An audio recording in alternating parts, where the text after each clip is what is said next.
সুপ্রিয় মাছ চাষি ভাই ও বোনেরা, আশা করি সকলে ভালো আছেন। এবারও আপনাদের সামনে নিয়ে এসেছি চিতল মাছের ভিডিও।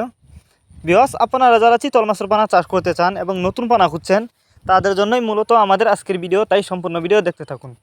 তো অনেকেই কিন্তু এই চিতল মাছের পোনা চাষ করতে গিয়ে লস খেয়েছেন। এর কারণ হচ্ছে চিতল আর কাংলা মাছ দেখতে কিন্তু একই রকম, কিন্তু আপনাদেরকে অনেকেই কাংলা মাছের পোনা দিয়ে থাকে চিতল মাছ বলে। তো তারা চাইলে এই মাছগুলো আমাদের কাছ থেকে সংগ্রহ করতে পারবেন।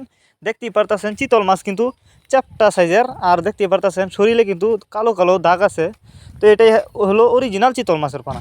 তো আপনারা যদি এই মাছগুলো আমাদের কাছ থেকে সংগ্রহ করতে চান, আমাদের সাথে যোগাযোগ করে মাছগুলো সংগ্রহ করতে পারবেন। এই মাছগুলো আপনি চাইলে যে কোনো জলাশয়ে খুব সহজেই চাষ করতে পারবেন। আর চিতল মাছ চাষের ক্ষেত্রে কিন্তু কোনো খাবার লাগে না। এই মাছগুলো পুকুরের ছোটো মাছ, প্লান্টন এগুলাই খেয়ে কিন্তু বেঁচে থাকতে পারে। তো আপনারা যদি খরচ ছাড়া মাছ চাষ করতে চান, এই সমস্ত চিতল মাছের পোনা আমাদের কাছ থেকে সংগ্রহ করতে পারবেন। এই মাছগুলো কিন্তু আমরা নদী থেকে সংগ্রহ করছি। আর আপনারা জানেন চিতল মাছের পোনা কিন্তু নদীতেই পাওয়া যায়। আর এই মাছগুলো হচ্ছে এই বছরের নতুন পোনা। আপনারা চাইলে এই মাছগুলো আমাদের কাছ থেকে সংগ্রহ করতে পারবেন।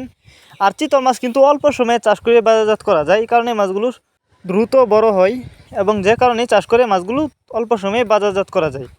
তো খরচ ছাড়া যদি চিতল মাছ চাষ করতে চান, আমাদের সাথে যোগাযোগ করুন। যোগাযোগ করবার জন্য আমাদের ভিডিও টাইটেল এবং ভিডিও ডেসক্রিপশন বক্সে আমাদের ফোন নাম্বার দেওয়া আছে, ইমো হোয়াটসঅ্যাপ নাম্বার দেওয়া আছে। আমাদের সাথে যোগাযোগ করে সংগ্রহ করতে পারবেন যে কোনো মাছের পোনায়।